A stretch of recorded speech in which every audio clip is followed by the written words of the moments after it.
a 3 assaltos por minuto no Brasil. Se você for solto na audiência de custódia, o que você vai fazer? Roubar de novo. Acesse entrelobos.com.br e garanta seu acesso ao filme Entre Lobos. E como que a gente...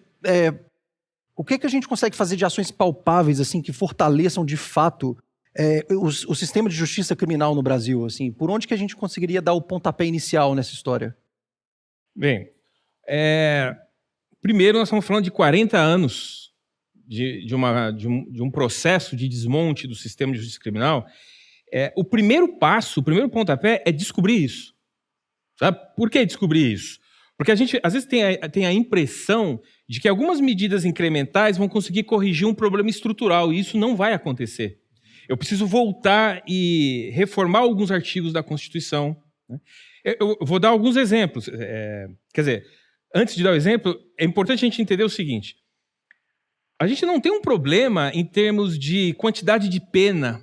Aquilo que chama mais a atenção do público, que é a dosimetria da pena, homicídio qualificado de 20 a 30, roubo, né, tráfico de 5 a 15, essa é uma pena muito razoável e muito próxima de todos os outros países. O que nós precisamos fazer, e ficar atento, o público, é em toda a legislação transversal. Eu digo que o homicídio qualificado, que é, por exemplo, aquele que afetou, aquele crime horrível contra o garoto João Hélio, no Rio de Janeiro, é um típico homicídio qualificado, motivo torpe e assim por diante, ele pegaria 30 anos fácil. A questão é que ele não cumpre 30 anos. Não fica 30 anos. Por conta da lei da progressão de pena. Então, ela não altera os limites, ela é transversal. Só para lembrar quem está nos vendo, o João Hélio é o menino que morreu arrastado pelas ruas do Rio de Janeiro. Tá? Exatamente. Que, aliás, a polícia não achou nem o tórax dele, foi só um pedacinho do fêmur. Ele morreu nessas condições. Tá? Olha que crime horrendo. Então, como é que a gente muda? Olha, só para concluir o raciocínio. Progressão de pena. Ele pode ser condenado a 30. Ele vai cumprir de verdade 20% dessa pena. Se ele for menor, ele cumpre no máximo 3 anos, que não é pena.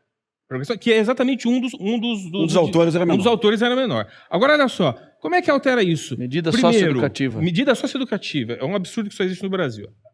Como é que a gente faz isso? Olha para fora. Olha para os países europeus, olha para os Estados Unidos, Canadá, Japão. Qual seria a pena deste crime para os autores se tivesse ocorrido em Estocolmo, se tivesse ocorrido em Londres, em Tóquio? Eles estariam para o resto da vida presos, porque a maioria de todos esses países que eu citei, inclusive, tem prisão perpétua. Por que esses países se reservam o direito de manter na sua legislação democracias consolidadas, regimes liberais?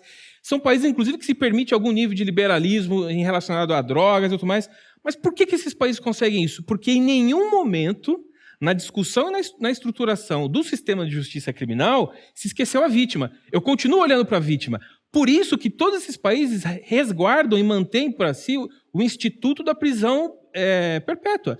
Num caso como esse, o juiz tem autonomia para dizer: meu caro, você não tem condição de viver em sociedade, não porque eu quero tratar você, mas porque eu quero proteger todas as vítimas potenciais.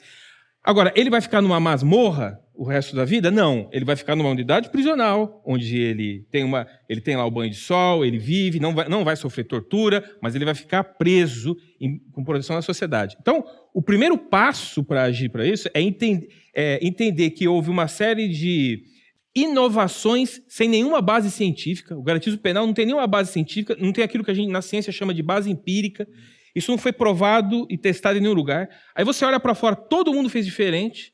Então, o desenho agora é, primeiro, consciência, o segundo, uma série de mudanças que precisam sofrer um processo de reforma, que é complexo.